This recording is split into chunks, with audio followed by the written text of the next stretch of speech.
Hello കൂട്ടുകാരെ, ഇന്ന് നമ്മൾ കാണാൻ പോകുന്ന വീഡിയോയിൽ ഇലക്ഷൻ കുറിച്ചുള്ള കാര്യങ്ങളാണ്. ഇലക്ഷൻ നമ്മൾ കേരളത്തിൽ ഇപ്പോൾ നടക്കാനായി.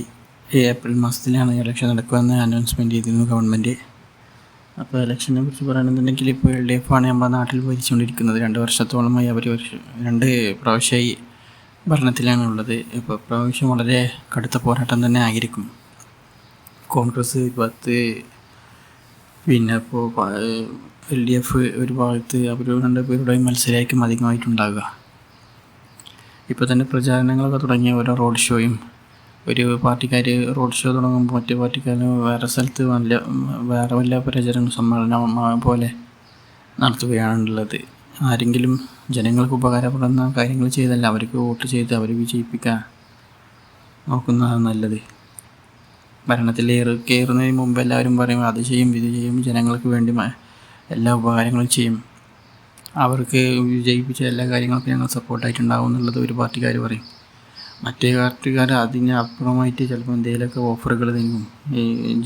എന്നെ വിജയിപ്പിച്ചാൽ ഈ നാടിന് വേണ്ടി ചിലപ്പോൾ ഒരു ഹോസ്പിറ്റൽ കിട്ടുന്ന അങ്ങനെ എന്തെങ്കിലുമൊക്കെ വലിയ വലിയ പ്രചരണങ്ങളും ചെയ്യുന്ന ആളുകളുമുണ്ട്.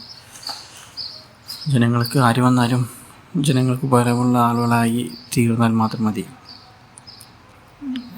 ഇപ്പോൾ നമ്മുടെ തൊട്ടടുത്ത സംസ്ഥാനമായ തമിഴ്നാട്, അവിടെ ഇപ്പോൾ ഇതേപോലെ തന്നെ DMK എന്ന് പറഞ്ഞിട്ടുള്ള വലിയ കക്ഷികളാണ്. അവർ പരസ്പരം മത്സരിച്ചുകൊണ്ടിരിക്കുന്നത്. അവിടെ പൈസ കൊടുക്കലും, ജനങ്ങൾക്ക് വേണ്ടി പൈസ കൊടുക്കൽ, അതുപോലെ തന്നെ ജനങ്ങൾക്ക് വേണ്ടി അങ്ങനെ ഓരോരോ കാര്യങ്ങൾ. ആദ്യം കരുണാനിധി ജയലളിത ഉണ്ടാകുന്ന സമയത്ത് ലാപ്ടോപ്പ്, TV, സൈക്കിള് അങ്ങനെയൊക്കെ പലതും കൊടുത്തിരുന്നു.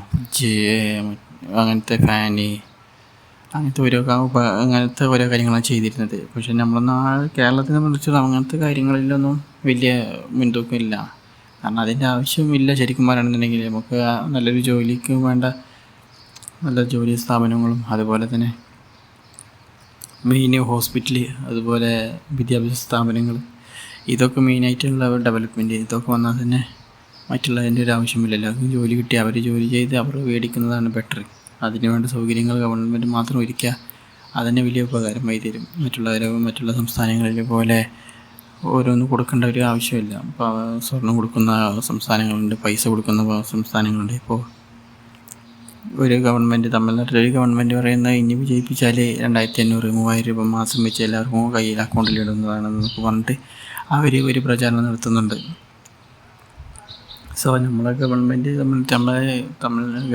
കേരള ഗവൺമെൻറ് സംബന്ധിച്ചോളം വളരെ ഒരു വ്യത്യസ്തമായ ഒരു ഇലക്ഷൻ തന്നെയായിരിക്കും പ്രാവശ്യം നടക്കുന്നത്. LDFന് ഡെഫിനറ്റായി കോൺഗ്രസ് ജയിക്കണം എന്നുള്ള വാശിയോട് കൂടി തന്നെ അവർ പ്രവർത്തിച്ചുകൊണ്ടിരിക്കുന്ന റോഡ് ഷോയും അതുപോലെ തന്നെ പ്രവർത്തനങ്ങളൊക്കെ വളരെ ഗൗരവമായി തന്നെ അവർ നടത്തിക്കൊണ്ടിരിക്കുന്നത്. അറ്റ് ദ സെയിം ടൈം അപ്പുറത്ത് LDF വന്നിട്ട് ഈ പ്രാവശ്യം വിട്ടുകൊടുക്കില്ല, എന്തായാലും ഭരണത്തിൽ തന്നെ അന്ന് തുടരണം എന്നുള്ള ഒരു മട്ടത്തിലാണ് അവരുടെ പ്രവർത്തനം നടക്കുന്നത്. 100% ഇപ്പോൾ പോളിംഗ് വോട്ടിൽ തന്നെ ഇപ്പോൾ എക്സിറ്റ് പോൾ പോലെ തന്നെ ജനങ്ങളുടെ അഭിപ്രായം നോക്കുമ്പോൾ LDFന് മുൻതൂക്കം വരുന്നുണ്ട് ഒരു സ്ഥലങ്ങളിൽ. മറ്റു സ്ഥലങ്ങളിൽ കോൺഗ്രസ് മുൻതൂക്കം വരുന്നുണ്ട്. ആര് വന്നാലും ജനങ്ങൾക്ക് ഉപകാരം ചെയ്യുന്നാൽ മാത്രം മതി എന്നുള്ളത് മാത്രമേ ഉള്ളൂ. പിന്നെ വന്നിട്ട് പാർട്ടിക്കാർ ആളുകൾ വന്നിട്ട് ജനങ്ങളോട് നല്ല അടുപ്പമുള്ള ആളുകളായിരിക്കണം എന്നുള്ള രാഷ്ട്രീയത്തിലേക്ക് വരേണ്ടത്. ആ ജനങ്ങളുടെ മനസ്സറിയുന്ന ജനങ്ങൾക്ക് വേണ്ടി അവരുടെ സ്വന്തം കാര്യങ്ങൾക്ക് ഏർപ്പെടാതെ മറ്റുള്ളവർക്ക് ജനങ്ങൾക്ക് വേണ്ടിയിട്ട് എന്തെങ്കിലും ചെയ്യുന്ന ഒരാളായിരിക്കണം നമ്മൾ പാർട്ടിയിലേക്ക് ഇതുപോലെ ഇലക്ഷൻ്റെ പാർട്ടിയായിട്ട് നിൽക്കേണ്ടത്, മെമ്പറായിട്ട് നിൽക്കേണ്ടത്. അവർക്ക് വന്നിട്ട് ജനങ്ങളുടെ കാര്യങ്ങളറിയാം, ജനങ്ങളുടെ ഇടപെടുന്ന ആളുകൾക്ക് അറിയാം അവർ എന്താണ് ആവശ്യമുള്ളത്, എന്തിനാണ് കൊടുക്കേണ്ടത്. അവരുടെ സ്വന്തം ആവശ്യങ്ങളിലേറെ ജനങ്ങൾക്ക് ആവശ്യമുള്ളത് കൊടുക്കുന്നതാണ് ബെറ്റർ. ഓരോ ടാക്സുകൾ കൂടുന്നു, സെൻട്രൽ ഗവൺമെൻറ് എന്തെങ്കിലും ടാക്സ് ഇട്ടാൽ അതിൻ്റെ പുറമെ നമ്മളവിടെയും കൂടുതലായിട്ടുണ്ടാകും.